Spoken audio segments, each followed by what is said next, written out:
Hey YouTube, so I'm not in front of my normal blue wall this week. We're going to do a different kind of video, and it's more along the setting here in my office as the JKR University videos that we've been doing for our Patreon.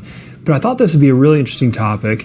So over the past, 14 years now or whatever we've been on YouTube, we keep getting comments about how expensive these animals are, how it's ridiculous this is so expensive, and that the business of ball pythons is wrong, etc., etc., etc.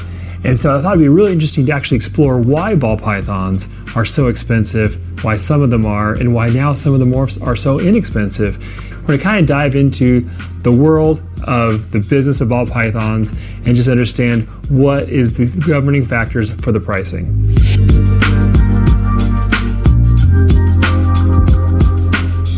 So you probably guessed it from the very beginning. Honestly, the only thing that ever controls pricing is supply and demand. You can't have one without the other. So first question is, why are ball pythons in such great demand? They're a fantastic species as a pet. They're small, they're relatively calm, they sit in your hand. But the main thing is that ball pythons have become the pet of choice for reptile breeders all over the world because they are an incredible color palette and have absolutely anything you can almost imagine as far as the colors and the patterns, and you can have it in a nice, easy to keep little package that's a good personality. And so they are massively in demand in the pet trade all around the world. So we've established there's a good demand for ball pythons in general. So the big question all comes down to the supply. The main thing to realize is that most mutations start out as a single animal or a couple animals brought out of Africa or somehow discovered in a collection. And so there is absolutely just one animal. It's like a unicorn or a Mona Lisa. There is literally one. The difference is that can be reproduced and made into a product that eventually tens of thousands of people can enjoy. And really, there's massive demand from breeders all over the world who would love to be part of that chain of creating more of this. The breeder may take a few years and put a lot of time and effort to developing this project, a lot of personal expense, and then they may make 3 or 4 after a while.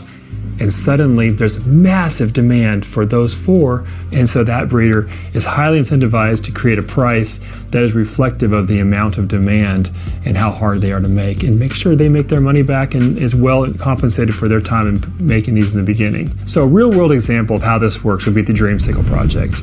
JKR was the very second person to produce the Dreamsicle, and we actually sold one of the very first animals for about $40,000. And so at that time, just to justify that price and understand that price a little bit, there was only maybe a small handful of Dreamsicles in the world at that point, and the one I was selling was a male, which would be very, very useful to making more.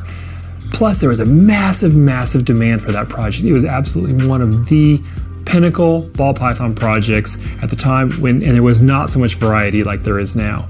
So at that point, I had about $30,000 just into the 2 parents, the original grandparents actually, of the Dreamsicle project, plus a lot of time and effort.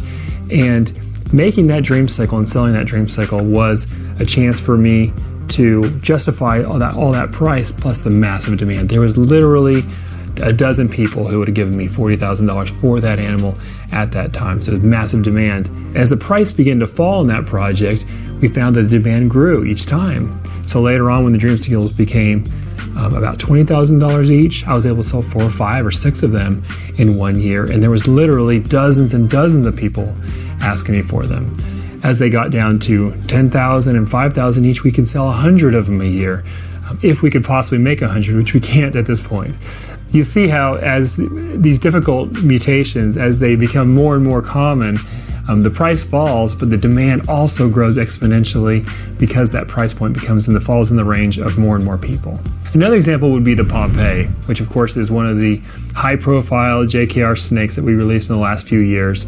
So that is 4 codominant, incomplete dominant genes and 1 recessive, extremely difficult to make. So in the 4 years approximately since we've made the Pompeii, we've only made 4 more Pompeiis since then. They're very, very, very, very difficult.